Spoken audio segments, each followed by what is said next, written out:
And welcome to the Howard Eskin Show. As you're riding with the king, there's a lot to talk about. And mostly in Philadelphia, it's really, with all that's going on, it's really about the Eagles. And we can touch on the other things, but we have a really special guest tonight. Uh, and what a great story that he became a great player, and that's Kurt Warner. But we'll get to Kurt. I want to thank our presenting sponsor, Stillwell Financial Advisors. Jeff Stillwell is the man.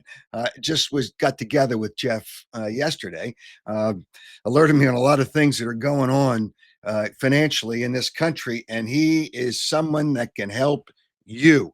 And all you have to do is touch base with him, see what he's got to say. Great guy. 732-343-0813. Jeff Stillwell, Stillwell Financial Advisors. Yeah, we're going to touch on the Eagles and what's going on here in Philadelphia and what's going on with the quarterback and what's going on with the fans. And they get crazy, probably crazier than any other city. When they play well, they kind of back off. When they don't play well, they want to fire the coach. And we will talk to Kurt Warner about that. And after we finish with Kurt Warner, I want to talk about Lane Kiffin. What goes on in college football? It's just not right. Coaches they can leave whenever they want to leave. It's really, really unbelievable. But first, I want to tell you about some other fine people that support this program, and that would be Audi of Westchester.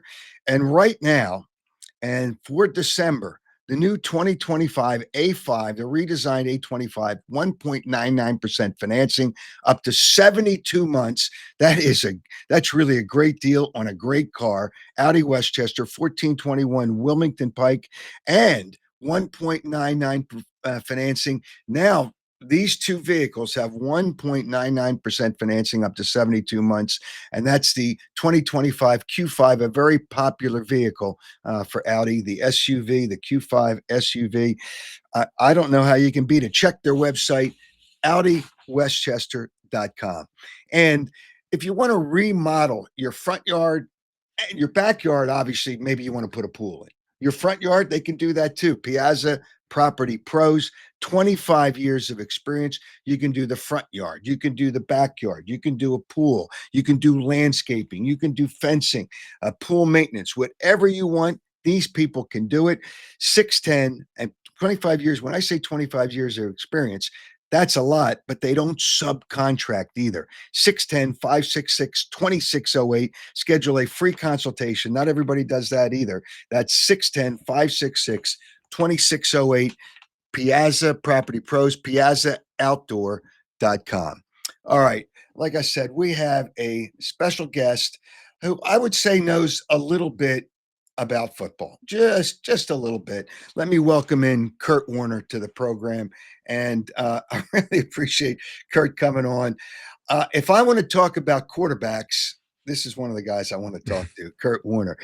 Kurt, I'm just at first of all, welcome and thank you very much for joining the show. I really do appreciate it.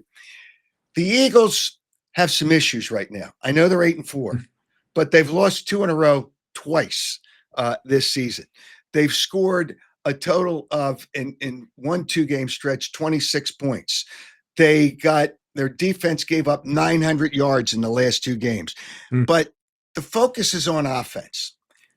When you look at this team and you look at the overview, how do you, from another part of the country, view the Eagles? Well, Howard, thanks for having me on. Always good to catch up. Yeah, I think I'd look at them as a team that really for a number of years, but came into this season feeling like their direction and their identity would be exactly the same as it was last year. They looked at the pieces, the personnel, pretty much the same team offensively.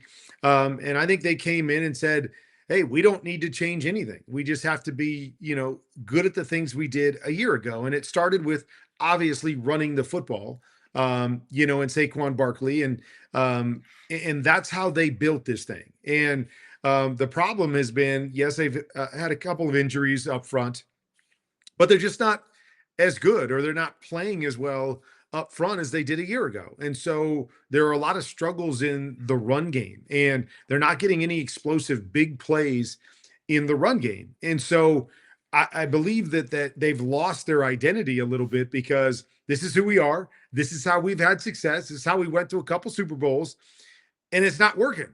So now what do we do, and how do we adjust? And specifically, how do we adjust in the middle of the season?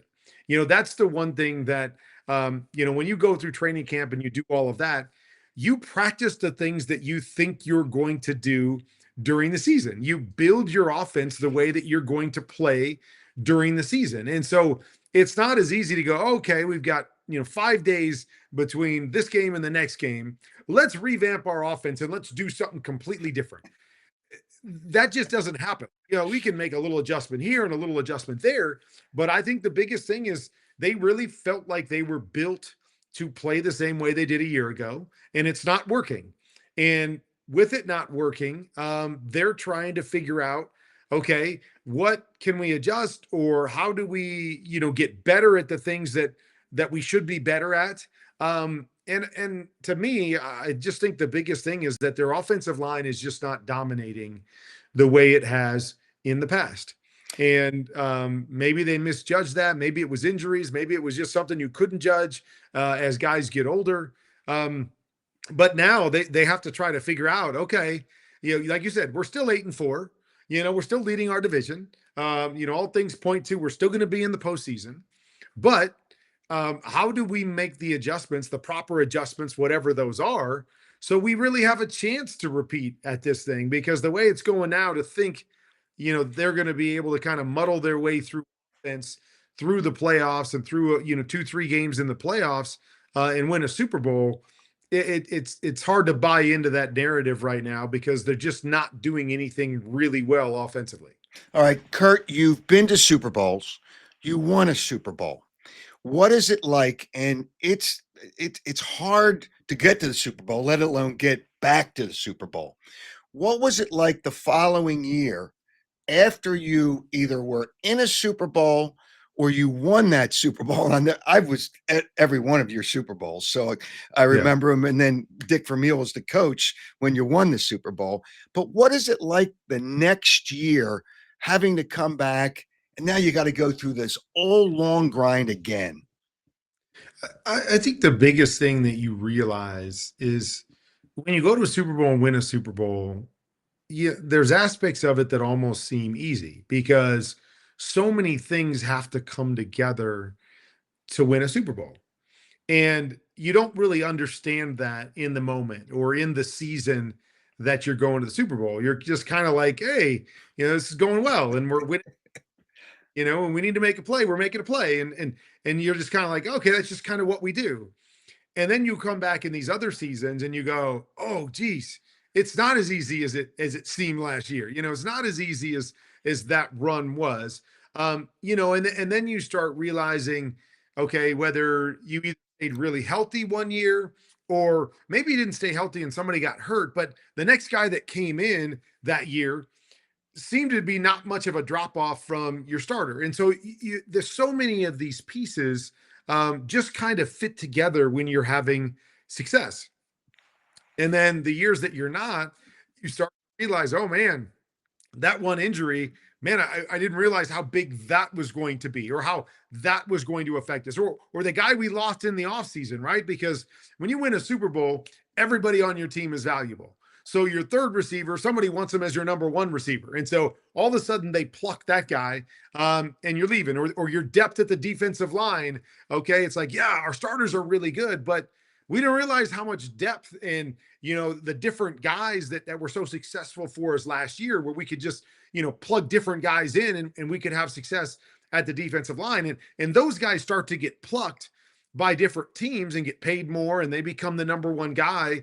But you don't realize how important some of those other pieces are. You look at your starters and you think, okay, as long as we have these starters, we'll be successful. But there's a lot of key pieces on every team and on every Super Bowl team that are hard to be replaced. And so if you can't keep everybody, you start to realize how special those are and how special those groups of men are.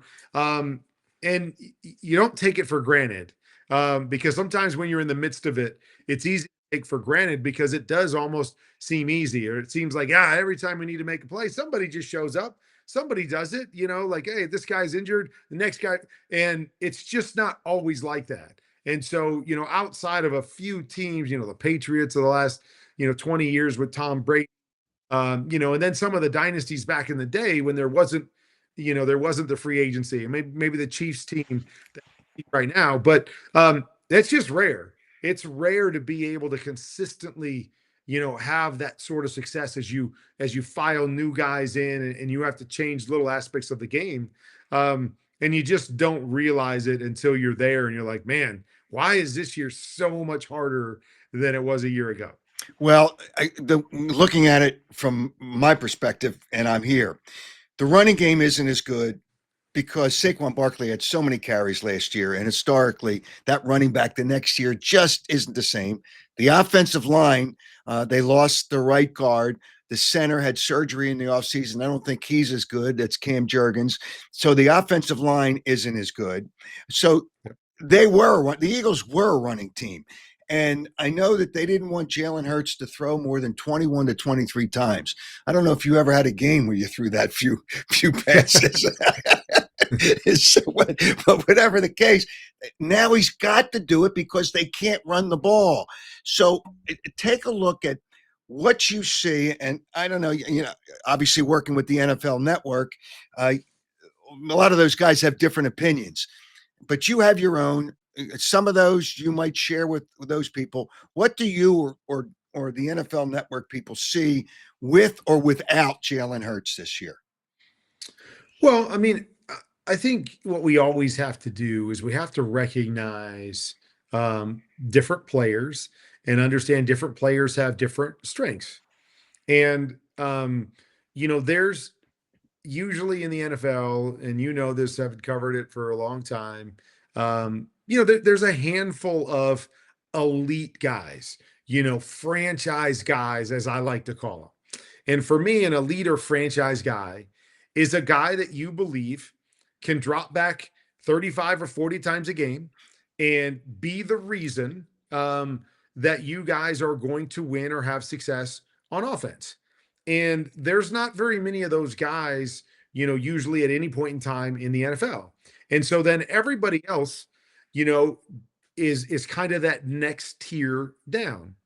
And, if you're the next tier down, then it takes different pieces around you for your team to be ultra successful.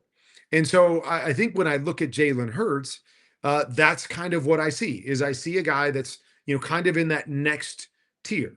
He's not a guy, you just said they wanted him to throw 21 to 23 times a game. I mean, that's not very many, obviously, in the NFL, for a start, like, but I think what they realize is that, when the situation's good and when, he's very comfortable with where he's throwing the football, he's a very gifted thrower of the football, and he can make every throw on the football field.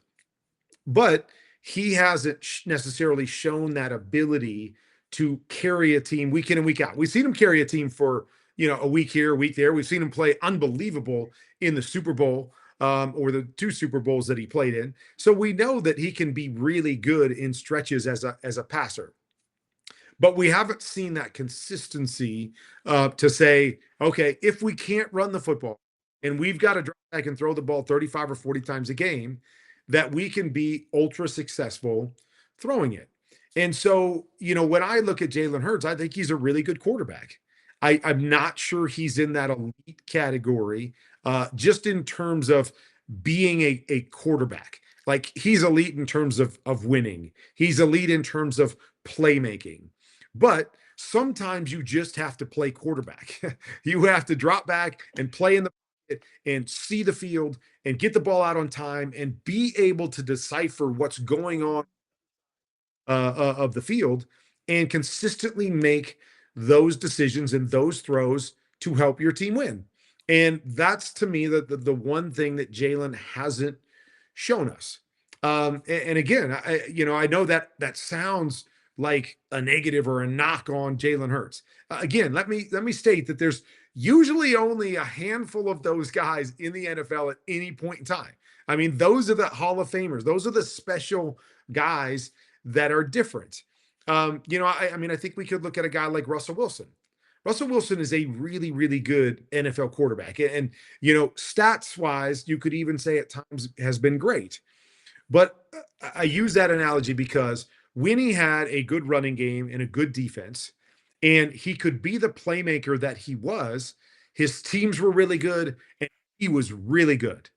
And then as he had to transition to teams that weren't built the same way, and he was asked to play more conventional quarterback and do more from that position, he hasn't been nearly as successful as he was early in his career.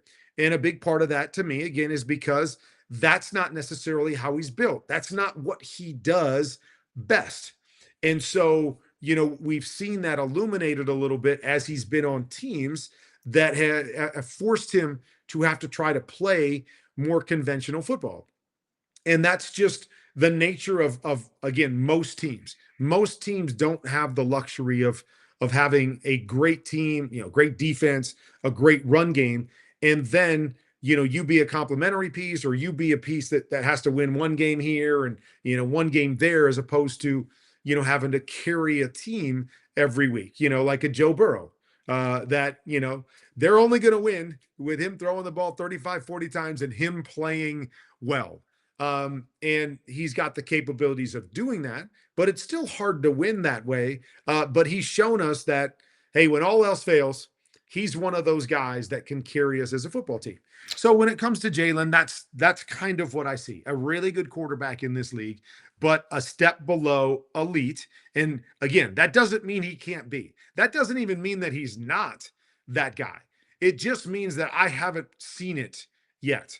He hasn't been forced to do that, and he hasn't shown us that, hey, if this is the way we have to play, if we have to scrap the run game and we've got to throw it every snap, every week to win, I can do that. And maybe he can. We just haven't seen that yet. And so that to me, brings about the question of, where is he at this stage in his career? And can he be one of those guys if they decide to change their direction and go down that path?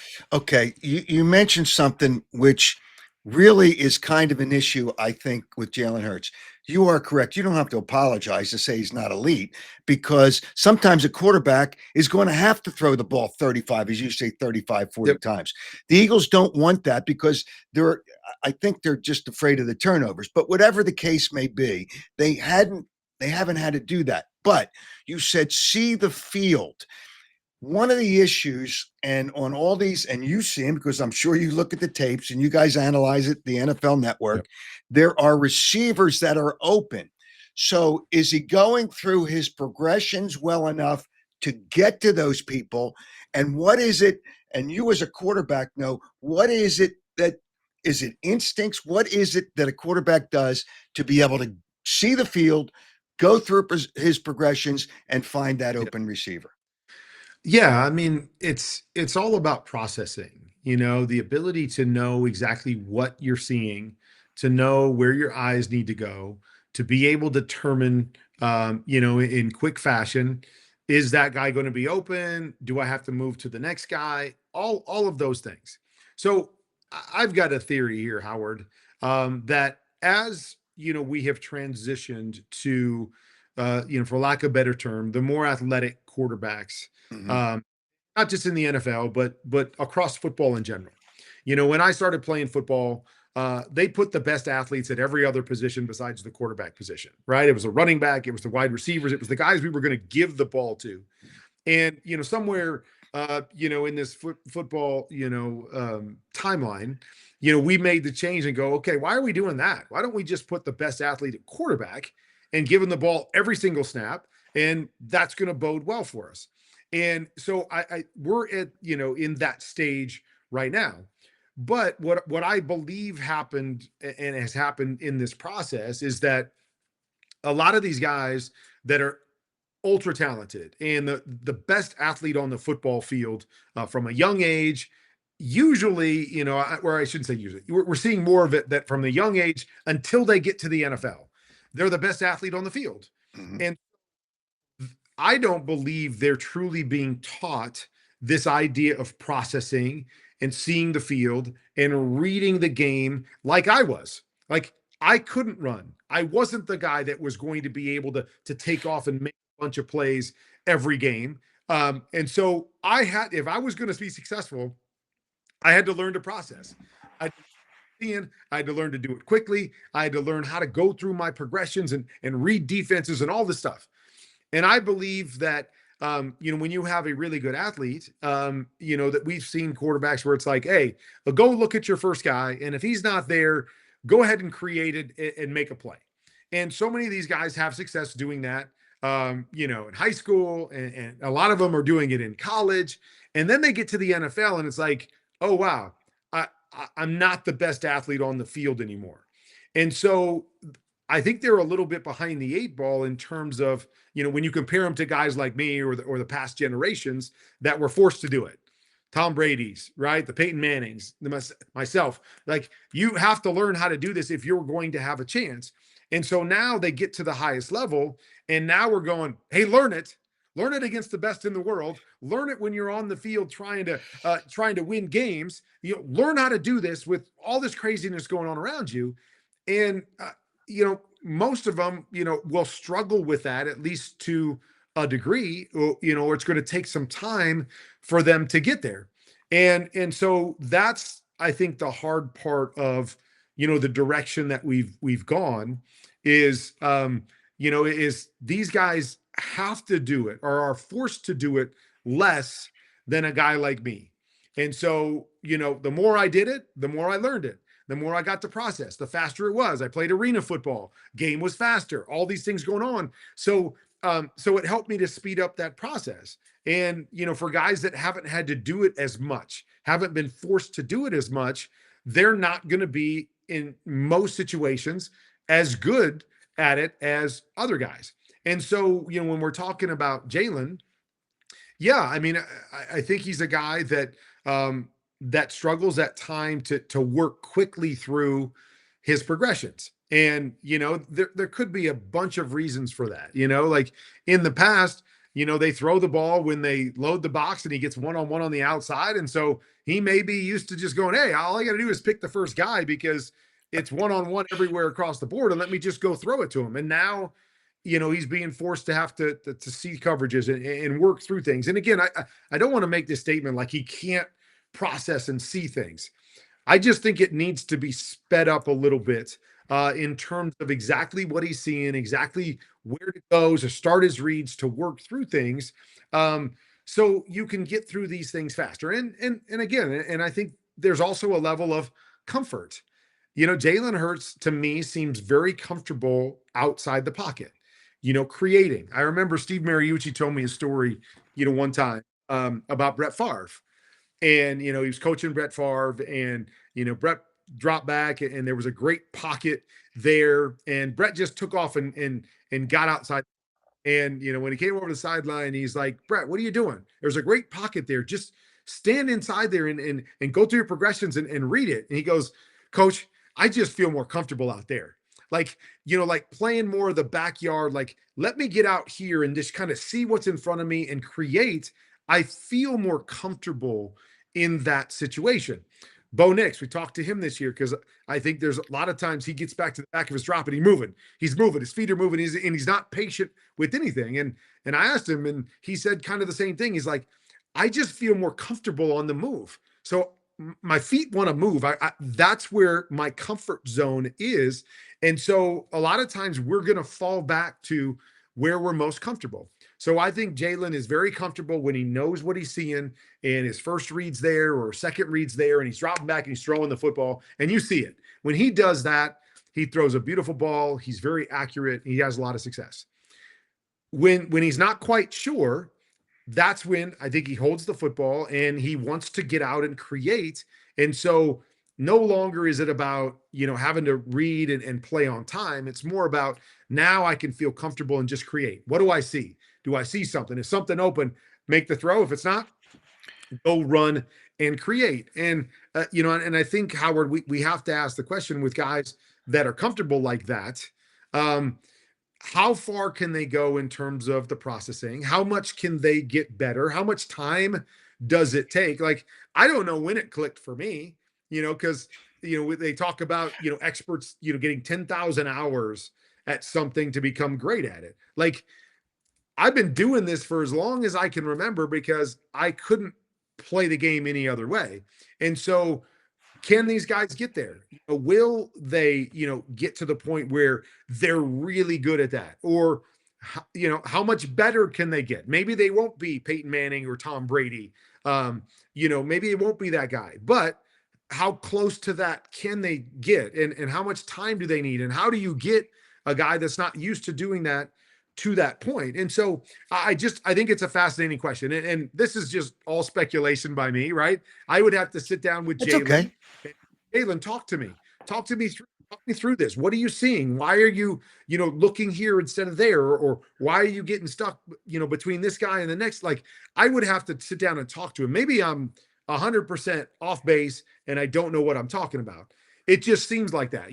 We've got a guy here in Arizona, in Kyler Murray, who is a very, very gifted thrower. He's an incredible athlete. Like, he's played at an MVP type level for periods of time, and he's done so many good things. But when he's forced to stay in that mode and see it and play, he struggles. That's just, and so again, I look at a guy that's always been, and even to this day, I mean, there's times he walks on the field in the NFL and he's the best athlete on the field. And that's why he has those MVP type performances. But I still believe this game, without having all those great pieces around you, comes down to the quarterback position, playing more conventional quarterback.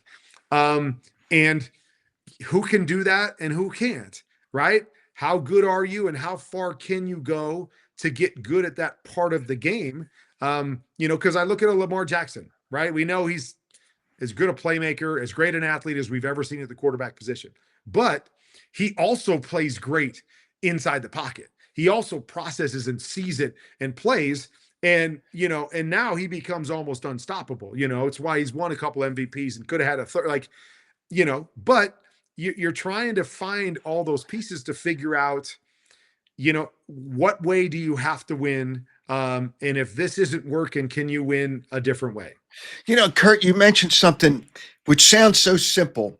We all learn at anything we do, but a quarterback, it seems to me, I played high school football, but I wasn't a quarterback. But the reality is the quarterback has to have instincts to learn. I don't know if you agree or disagree. You've got to keep your eyes down the field. And I don't know that Jalen Hurts, when he scrambles, is always keeping his eyes down the field, which Bo Nix, I think, does. Even Caleb Martin in that game when the Eagles lost their last game, he had a couple of throws where he was running, but he still had his eyes down the field. Do you see that as a problem for Jalen to keep his eyes down the field when he's moving? And how do you learn? And the scouting report for Jalen Hurts coming out of college was he doesn't go through his, it was the same thing that he's dealing with now, doesn't go through his progressions that well. So how can you get better at that?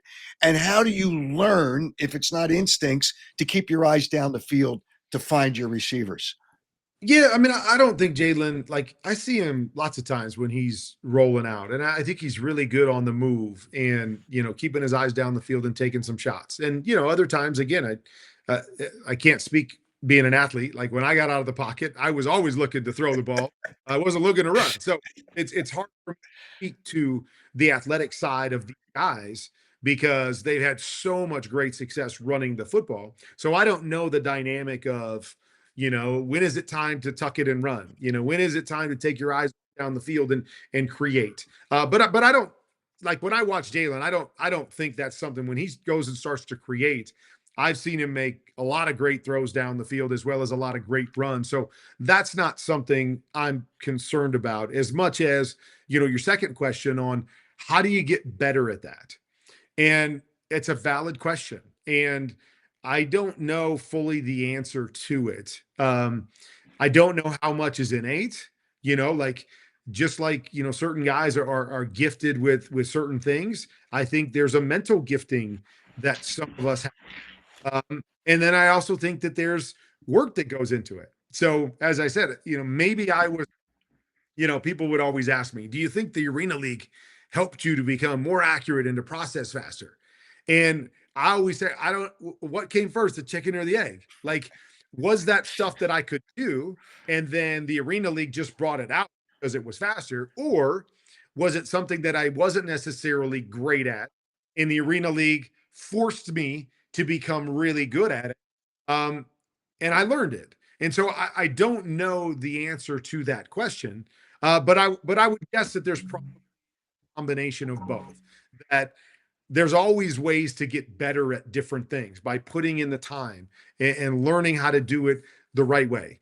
And then I think there's a skill set that comes with that will take you so far as well.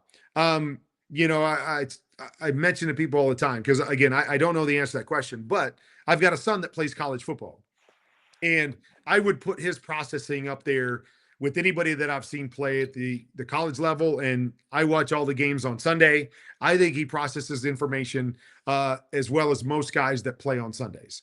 And I say all that because I coached him. And from the time he was very young, I taught him to read plays, to read defenders, to see what's going on and to see the game. And so I think there has to be a level of teaching and learning those things. But the question is, how much time does it take? Is it too late when you get to the NFL level? And again, not for everybody, but maybe for some, like, is it too late? Is there enough time? Is there enough, practice reps for somebody to get great at processing that had never really been taught that part of it before? I don't know. I think it would be really, really hard against the best in the world and the most complicated defenses you're ever going to see to get great at that. Through an off season or through reps during the season. But I do think there's ways that you teach it and you rep it and you teach them the proper way and what they're looking for and how to do it. But I think it's a fascinating question, Howard, and I wish I had a definitive answer for you on how much better you can get and how long it does take to do that. I just don't know the answer to that. I've seen guys get better at it. We've seen Jalen, I think, get better at so many parts of quarterback from the time he got into the league to where he's at now. But I think there is room to grow in terms of what we're talking about and how close is he to that word ceiling, right? We use that word ceiling. Oh, ceiling. He's got high. How close is he in terms of processing to his ceiling? Is a fascinating question. And then if he's a long ways from it, how do you get him closer? How do you teach him? How do you go through it so he can get better and better at that aspect of the game? Kurt, I don't know how much you've heard about the offensive coordinator here in Philadelphia, Kevin Patullo. The fans, and you may have heard, these fans are brutal. They egged his house on Saturday. I mean, Yeah. disgusting. It's disgusting, disgraceful. It's just, it's be a fan. Don't be an idiot. But the reality is, he gets a lot of heat. And I believe in many cases, not all cases, because some coaches just aren't very good, and you find that out quickly. I think Nick Sirianni's very good. I think Kevin Patullo is very good. I think the other coordinators are very good, and that includes Vic Fangio. But how is it difficult for a quarterback and the coordinator, and that's, I guess, the coach that deals with him the most, to get on the same page sometimes? I think they're on the same page, but I always believe the players are the ones that execute the plays. The coaches aren't on the field. So is there a problem that could be a disconnect because the quarterback doesn't believe in the coach? Did you ever have that situation? Yeah, I mean, I definitely think there can be a disconnect. I always talk about as quarterbacks, we all see the game in a certain way. And that doesn't mean right or wrong or indifferent, but you could take three Hall of Fame quarterbacks and you could give them a play, and one would love it, the next one would be like, it's okay, and then one might hate. And you're like, how is that possible? These are all great quarterbacks that know how to play the game, and one loves it and one hates it. Like, but the way we process and see the game is different. So my greatest years, the most fun that I had playing the game was when I had coordinators that saw the game the way I saw the game. That understood what I was seeing and what I needed to process information. Like, what details of this play are important for Kurt to be able to see and read and process as fast as he does. And so when I had guys that saw it and understood it and could listen to me and make sense of what I was saying, it made everything better in our offense. And the main basic plays might have been the same with those guys as they were with other guys that didn't see it the same way. But when I would tell the other guys, hey, this is what I need, and this is why, they would kind of look at me like crazy, like, what are you talking about? Like, why does that matter? Like, and I'm just like, and so there's this disconnect here of them not understanding what I see or how I play the game. And I think that can be a real problem for teams, even though the plays look the same, or the playbook might, all the words might be same in the playbook. Understanding, in this particular case, Kevin and Jalen, understanding each other and understanding the why and making it make sense. And so it connects to how Jalen sees the game, I think is extremely important. And without that, it can be a struggle on a week to week basis. I was with some coaches that weren't bad coaches, but they didn't see the game the way that I did. They didn't want to call a game the way I wanted to play it. So for instance, I could use my example when I was in New York. We wanted to be a more deliberate, kind of an option team. Like, this guy's going to go down and he could hook it, or he could break in, or he could break out, or he could go deep, and all of this stuff. And it's like, Eli came into that offense and excelled in that offense because he didn't quite process like I did, and he didn't anticipate like I did. I was a very anticipatory player, and that was how I saw it. And I wanted to get the ball out, and it was about timing, and it was about being definitive with your routes. So when I was in New York, it was a constant struggle for me, because I'm like, I don't play this way. Like, I don't want to wait for this guy and hope that he makes the right decision. Just tell him what to do and tell me what to do, and I will read it and I'll get it to the right guy. And so there was a complete disconnect when I would go out there, because I just felt like I wasn't able to play the game to my strengths and play to my speed and to use my processing to help us be successful. I was trying to fit in to what they wanted to do. And so, and it didn't mean they were bad. It didn't mean I was bad. It just didn't look good because we didn't mesh. We didn't fit together. And so I think that's a thing that happens a lot. Is that coaches know what they know, players know what they know. And if they don't meet and they can't figure out how to, close that gap, even though it might look the same on the field in terms of what they're running, the disconnect in terms of, playing the game, and a quarterback playing free, and a quarterback feeling comfortable, can be really, really big, even when people on the side can't make it make sense or can't understand it, because everything seems to look very similar to how it has in the past. They have meetings every week. The quarterback sits down with the head coach and the coordinators, and he says, all right, what are you comfortable with? And this is what we think will work, but what are you comfortable with? So they go over all those things. But I still believe that players are the ones, and the quarterback has options at the line of scrimmage. It's not like, here's the play and this is what you got to run, because the quarterback will see things and he'll have options. I still believe it's the players that make plays. And it's too easy, and fans do this more than anybody else. They blame the coaches all the time. Nick Sirianni was going to be fired after 4 games last year, and then all of a sudden they win the Super Bowl. Yeah. So now they want to fire him again because they've lost games in a row. And Kevin Matula, they've been on. It's always somebody else's fault, because fans love the players, and that's okay. That's why they're fanatical. Yeah. That's why they're fans. But somewhere along the line, I believe that players have to make, and that's me. That's it's not you, but I believe that players have to make plays, and sometimes you can't always blame the coach. Yeah, I mean, I think there. I understand your point, and I do believe there's validity to that point. Is that you know we have to go out and play at a certain level, and to be successful, and we've got to consistently perform in certain ways when we're put into those positions to be successful.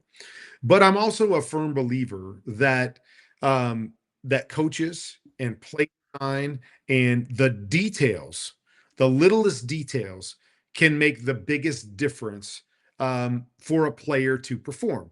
And we'll use a great example because I broke it down, and it was maybe the most talked about play in the game last week, or maybe any game, was the missed pressure situation between Devontae Smith and Jalen Hurts against Chicago. And now there's video coming out on Hard Knocks to say, okay, Jalen thought he was going to do this, and Devontae did this because they talked about it during the week, and Jalen maybe signaled what he wanted, and all that stuff.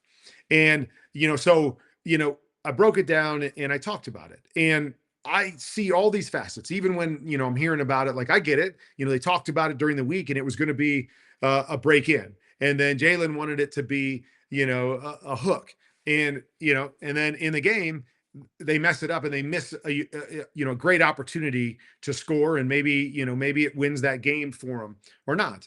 Now, when I broke it down, the thing that I remembered when I was playing was we left no room for error with some of those things. Like when we got into that situation, if we were running that route and we said, okay, Devontae, if you get pressure here, this is what we do every time. It might not be the best thing every time versus what the defense does, but this is what we're going to do. There will be no indecision by me. There should be no indecision by you. And we will complete this pass because you're going to break out every single time that guy off your head comes. I'm going to put it on you, and then you go make a play. Like, we're not going to leave room for error.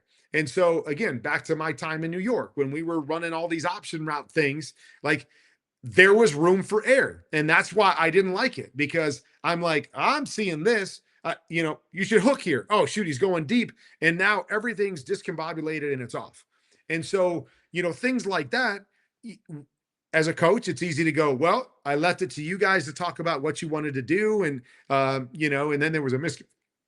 To me, I would say if I'm a coach, I like details. So I would tell my guys, this is what we're going to do. Every time we get pressure, this is our adjustment. Okay. Now we know. Now there's no indecision. And so I believe, coaching in the little details can be extremely important for players to be successful. I'm a guy that everything, like, to me, everything has a why. Why is this guy going to release this way? Why is he going to run to this depth? How is this going to connect to the quarterback's drop? How does he, have the ability and the timing to make sure that he can do these certain things, and he can do what I'm asking him to do? So, yes, there's a responsibility for players to play well, without a doubt. But I think there's a huge responsibility for coaches to put their players in the best positions to be successful as well. And so, I think both are really, really important. And it's, very seldom can we ever, very seldom we're ever going to say it's all on the coaches. But I believe as quarterbacks, we have to take ownership of our offenses. And just like you were talking about, we sit down with our coaches and we talk about, what do we like this week? Like, I remember when coaches would put in plays, if there was something I was uncomfortable with, I always voiced that opinion. And not only did I voice that I wasn't comfortable with it, but I voiced what I want the answer to be as well. And so I thought that was always important, because if you just go to a coach and you go, Coach, I don't like your play. It's not, I don't like it. Then the coach is going to be like, well, I like it. I've had success with it. Why don't you like it? And you just go, I don't like it. The coach is probably going to go, well, we're going to run it anyways because I like it and I feel good with it. If you go to, hey, coach, I understand what you're trying to do here. Go ahead, just like this. But on the backside, do you mind if we change it to this? Because if I get cover two, I don't really feel comfortable with this combination over here. But if you give me this, now I go, all right, if I get the coverages you want, I'll read your play and I'll make your play successful. And then if I get this other coverage, now I'm comfortable over here. Now I'm going into the game and I'm like, love this play. Now it's got answers. And my coach sees it and goes, oh, great. He feels comfortable with this over here. He's not changing my play that I think can be really successful. Now we're working together, and the coach respects me and he understands where I'm coming from. I'm respecting the coach and what he's trying to do while also trying to make it the best thing for us and for our team. And I think all of those things are so vital and important to be successful. And so as a quarterback, you got to know and you got to understand those things and what makes a play good and bad, and what you need differently.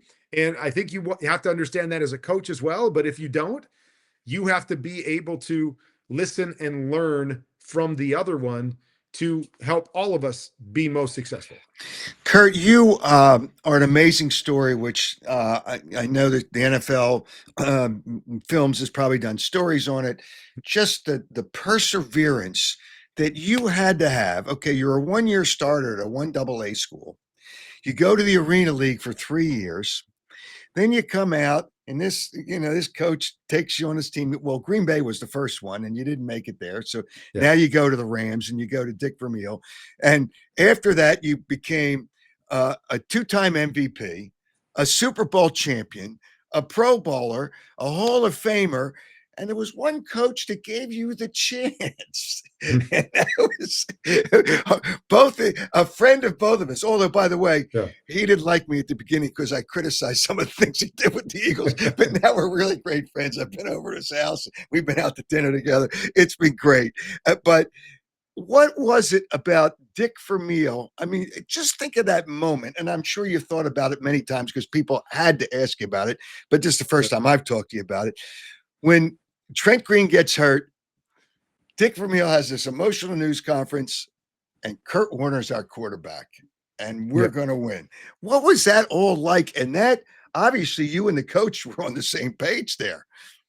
Yeah, I mean, I'm not sure Dick fully believed what he was saying in that moment, but I did appreciate it without a doubt. That vote of confidence is always great as a player, to feel like you're coach. And again, I don't want it to sound like Dick didn't believe in me. I think he believed in what he saw. He believed in what he had seen over the year that I had been there as the third string guy, and what I had shown in preseason and what have you. But I don't think he really knew, just like nobody else really knew what I was capable of.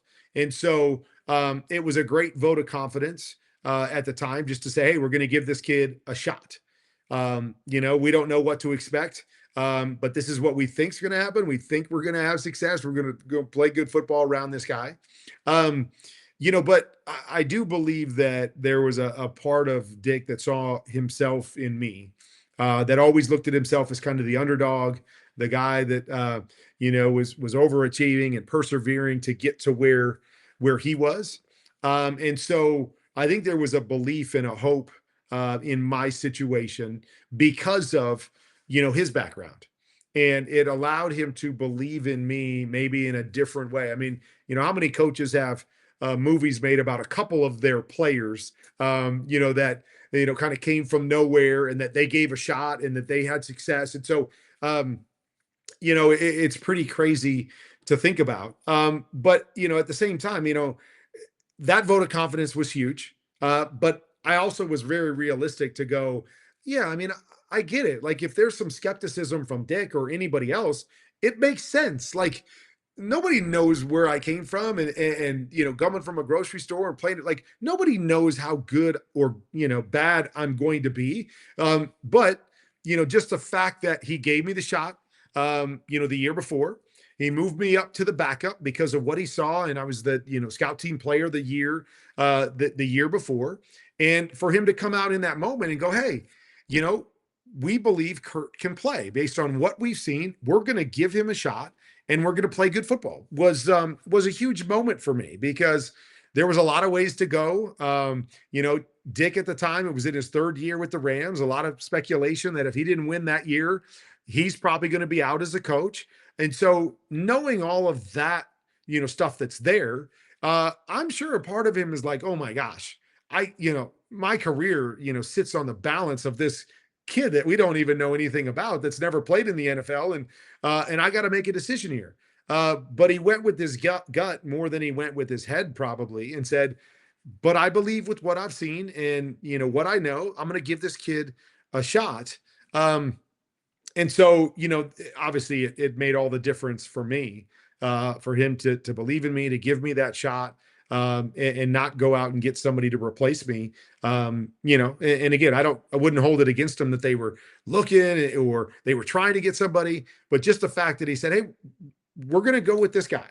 Like, he's been here. We believe in him. We're going to give him the ball. And, maybe that was, in his mind, it's one game, maybe it's two. I don't know what it was, but just the fact that he put the ball in my hands for a short period of time to say, here's your chance. We're going to give you that chance to succeed was, so instrumental for me and meant so much to me, that he would do that.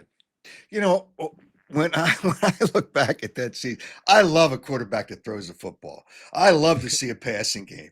The running game is, oh, hey, with Saquon Barkley rushed for 200 yards, okay, that's all hunky dory, that's all great. Yeah. But I want to see a quarterback, boom, boom. I want to see passes all over the field, but the quarterback's got to be good to do that. And you obviously, had that in you to be able to do it. Now, you had great wide receivers, but you just had a pretty good running back too, and you still threw Yep. the ball. It was an amazing time, and I don't know how you could ever forget how that game ended, that Super Bowl. Yeah. On the 1 yard line. Yeah. I mean, it's just, it's got to be a moment that I remember it. I mean, and well, obviously I had a relationship with Dick Vermeil, so it was probably different for me, but it wasn't different for you. What a great career. And I can't I can't say enough about how much fun it was to watch you play the game. And I'd like to see more quarterbacks like that. That's why, I mean, Yeah. Mahomes, you like to see. Now, he can scramble around, but he does like to Yeah. throw the football. Very much. If you had to take your three best quarterbacks right now in the league, and I'm going to end with this, and then I want to talk about some things that you do for people. Who would you be and I know it's hard to get to top three. Who would be your Yeah. top three? Wow. That is really hard. I mean, I think Patrick is the best quarterback out there, because of all the things he brings to the table. I think you're right. He is very uniquely gifted and sees the field and processes the field and plays inside the pocket extremely well. He's got just a knack of making those athletic plays. And again, he's not the fastest, but he's got a feel and an instinct for the game that I think is really, really rare. So I put him in the mix. I would say Joe Burrow. And, again, Joe is one of those guys that I think processes information and plays more conventional quarterback better than anybody in the league. And he shows, when a lot of people say, oh, the drop back quarterback is dead, he shows us that that's not true. And it doesn't mean that, he can't move or he's not athletic. That's not what I'm saying. He plays the game conventionally most of the time, seeing it, reading it, processing it, getting it out on time, playing with accuracy, all of it. And I believe as long as football's around, that will always give you a chance to win. And so he sits there in those top three too. Now, here's where it gets really, really hard for me. Um, man. And, in this day and age, like right now, I would probably have Lamar Jackson, Josh Allen, and Matthew Stafford in that mix for that third spot. Um, and again, it's maybe just, what's your flavor? What do you like? The way Matthew Stafford is playing, he's gifted physically, and you can say gifted athletically, although it's not like the other guys. His right arm and what he's able to do with that right arm is so unique, and he's playing at an extremely high level as more of a pocket passer. I mean, Lamar is special now. I think the only thing to me is with him is I want to see him play at that extremely high level in the biggest moments. And that's the one piece that maybe pushes him out right now because all the other things. Like, he plays great in the pocket. I mean, we've seen him had a number of perfect games from a quarterback rating. We've seen him win the MVP. Like, he is so good. It's hard for me not to put him there. And I would say the same with Josh. Like, Josh has shown so many great things and traits, and the ability to play in the pocket, and the ability to make plays outside the pocket, and all of those things. I would put those guys as my top five. I don't know which one I would slide in at number three with those other two, if I had to, if I had to choose right now. But they're all up there in the mix, probably for different reasons. All right. I, I mean, I know you're a good guy. There's a lot of people that I know that you know that you're a good guy and you help people.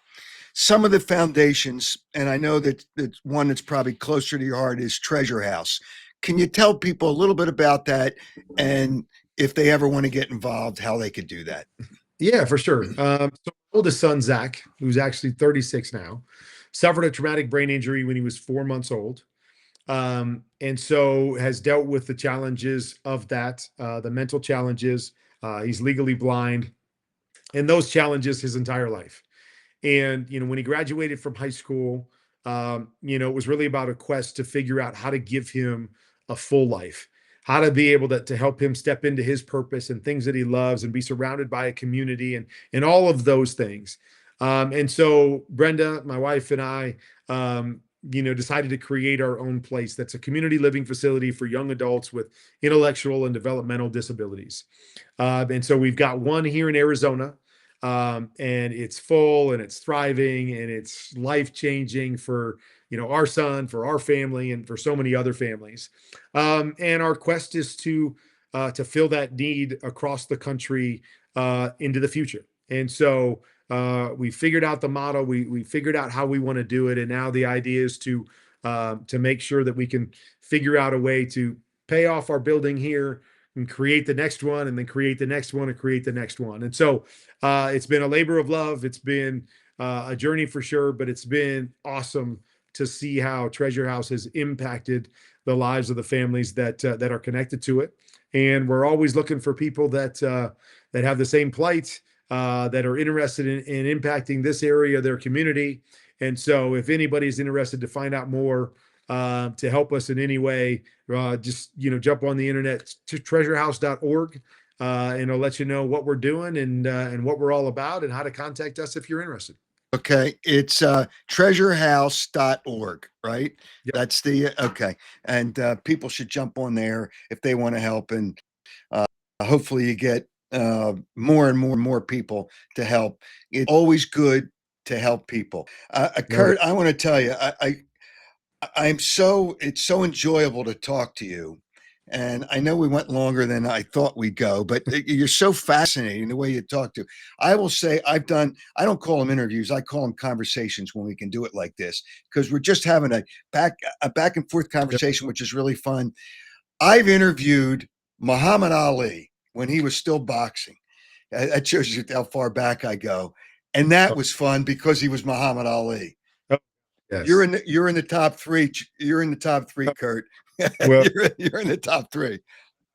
I love talking ball. I love, getting into the nuances of it all, and people that just love the game, and, are cheering for people. That's what I love about you, Howard, is that, you cover the game, and you do what you got to do, but you cheer for people, and, you want everybody to be successful, and you want to find out how you can help somebody to be successful, whether it's on the field, off the field, whatever that is. And that to me is what I love when you talk about having a conversation that with somebody that believes in the things that you believe in, that are passionate about the things you're passionate about. So I appreciate the time. I appreciate you having me on, and I'll look forward to doing it next time. Okay. Hey, Kurt, thank you so much. And good luck with treasurehouse.org. Good luck with that. Good luck with your career. But whatever you do, you're going to do it well. And the one thing I always learned, people help people who want to help themselves. And it seems like you do that as well, and do it very well. Thanks, Kurt. It's really been fun, and it's really been a pleasure. Thank you. You got it, my man. Kurt Warner, what a fun guy. I've had a lot of great conversations doing these, and I've had a lot of great conversations in my career. And I did have a conversation on the air on radio with Muhammad Ali, and that was fun. That was really fun. And Kurt is fun because he enjoys talking about this. And obviously, I knew, and I know, not knew, I know he's a good person.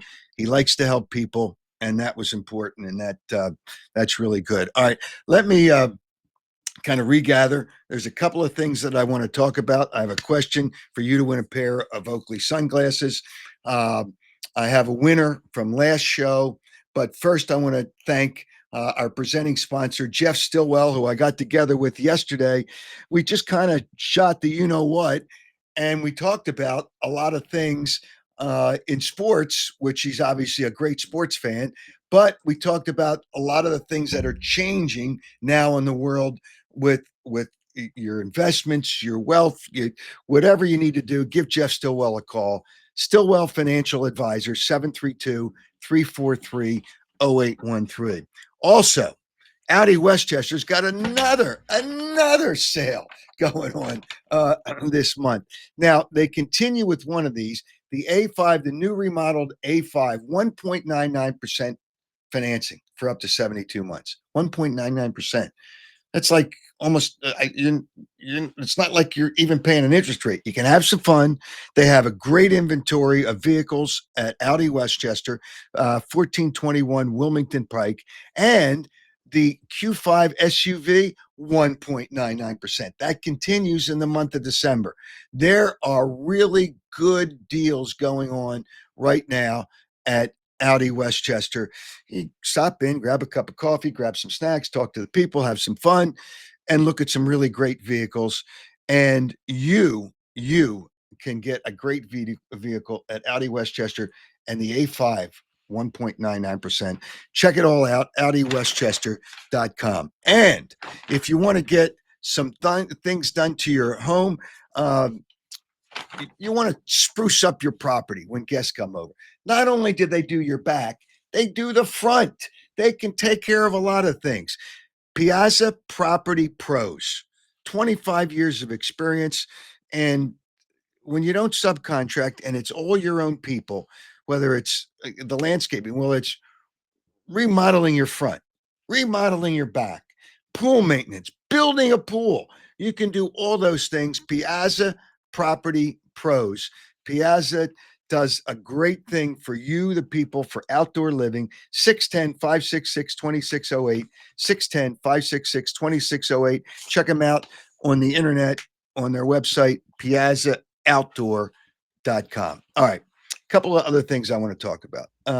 Kevin Petullo, these morons, these losers, these jerks that, it's vandalism. It's vandalism. People, they lose a game, and some Eagles fans, this is created because of social media.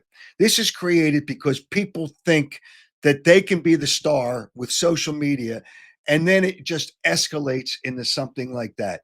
All this anger, and it's not anger. It's not it's beyond opinions. The anger over Kevin Petullo. I know that the coach and the player have to see eye to eye, but I'm telling you, I know they work as so much with making Jalen Hurts feel comfortable. He does that.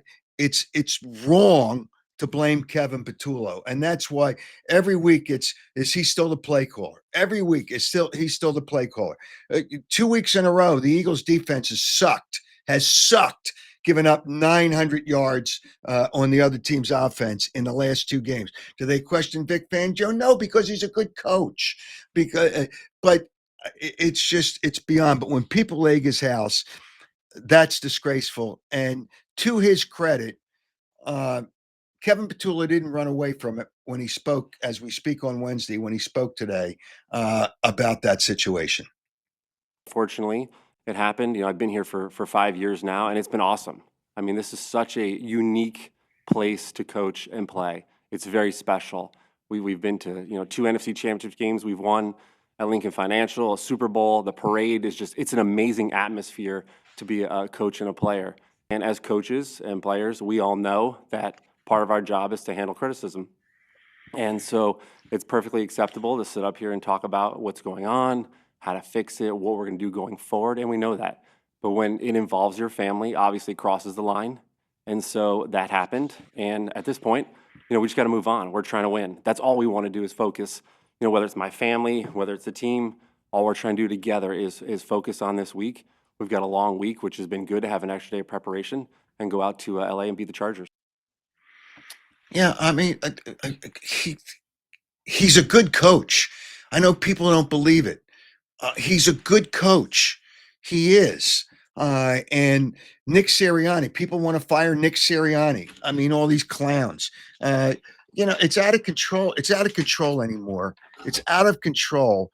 Good people, they want to fire Nick Sirianni now. They want to fire, well, they've already wanted to fire Kevin Patullo. And Nick Foles made a comment. Now, all of a sudden, because he's doing podcasts, he's got to say something. The Eagles lacked heart and passion. No, the other team was better. The other team was better, and the Eagles aren't as, sometimes you have to face reality. The Eagles are a good team, but they're not as good as they were. Before I get to a couple other points, I want to talk about the winner last of the what was it? The Chickies and Pete's gift certificate. Michael Chalfant. Congratulations. I asked a simple question. All you do is listen. Mark Lawrence is the first team he mentioned as his pick in college, and the first team he mentioned as his pick in the pros. It was Florida State and it was Arizona. So, and Michael Chalfant was one of many people that submitted. Actually, you have a chance. It's selected at random, and we're not going to select the same winner twice. So you have a chance to win. And Michael Chalfant, congratulations on winning the Chickies and Pete's gift certificate. Now, I also want to tell you that we're going to give away a pair of Oakley sunglasses. Why do we call it a pair? We give away Oakley sunglasses. If you listen to the conversation, if you missed it, go back. At the end of the show, and I'm going to mention it, I just want to tell you about it. I'm going to give you a question very shortly. You answer the question, go to my contact page at howardeskin.com by midnight Friday, December 5th. Watch a show on Saturday, 8 a.m., either on X, Twitter, whatever you want to call it, Facebook, Instagram, YouTube. Subscribe to YouTube, and you're automatically notified when the show comes on. But if you follow all my tweets, you can be notified on Twitter or X as well. So, and I'll give you the question shortly. I want to thank people for their comments. Kurt Warner, obviously, a lot of people really enjoyed the conversation. I see some of the people that listen to the show a lot. Patty H, Tony, Ted, and Ted, it is a great cause that Kurt Warner has. He is an awesome human being. That's Philosopher 7632. Yeah, there's so many people. George is, I think, on vacation, and he's still listening to the show. George made some comments, but thank you for all your comments, and thank you for being a listener. Yeah, it will be interesting if Mahomes doesn't make the playoffs this year. They have lost a lot of players, and their offensive line sucks. Really, it really is not good.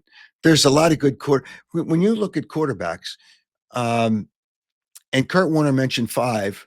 I can give you some others that are ahead of Jalen Hurts as well. That doesn't mean Jalen Hurts is bad. That just means that people have over-evaluated how good he is. But Nick Foles made a comment on his they lacked heart and passion. Come on, Nick. You're not even close to the locker room. You had a great game, and we'll never forget what you did to help this team win a Super Bowl. But and then he wants Kevin Patullo to go in the coaching box. And I think he was wrong. He said he was in the coaching box last year. I don't think he was in the coaching box last year. I thought he was down on the field. But whatever, he feels and the players feel that he can communicate better with the players. Nick, great memory in Philadelphia. But some of the things you're saying now, you're talking out your rear end. So I'm just saying that. And another guy that spoke out of his rear end, and I'm going to close with this. Lane Kiffin may be a good college coach, but he is such an absolute bullshitter. Absolute friggin' bullshit. When he said, listen to this, and I'm going to comment it. His comment at his news conference being introduced at LSU. I said through the process, okay, I'm never going to make a decision on money. And I'm telling you right now, I don't know what my contract is here. That's not very financially responsible, okay? I'm sure it's really good, okay? I don't know what it is, nor did I know at the other places what the numbers were. Because I said in the beginning, I told Jimmy Sexton, don't tell me the numbers, okay? I want to make a decision that has nothing to do with money for me. Now, tell me the numbers in the plan for what the money is for the players. Because that's everything in that area to me, okay? Not what I make, what they make to understand how can you build this. And if you're gonna make a change and you're gonna move and all these people are gonna move and you're gonna do all this and go through all that, which was a very challenging, obviously, last 48 hours, in a lot of ways sucked. It's the only way I can describe it. It sucked for a lot of people.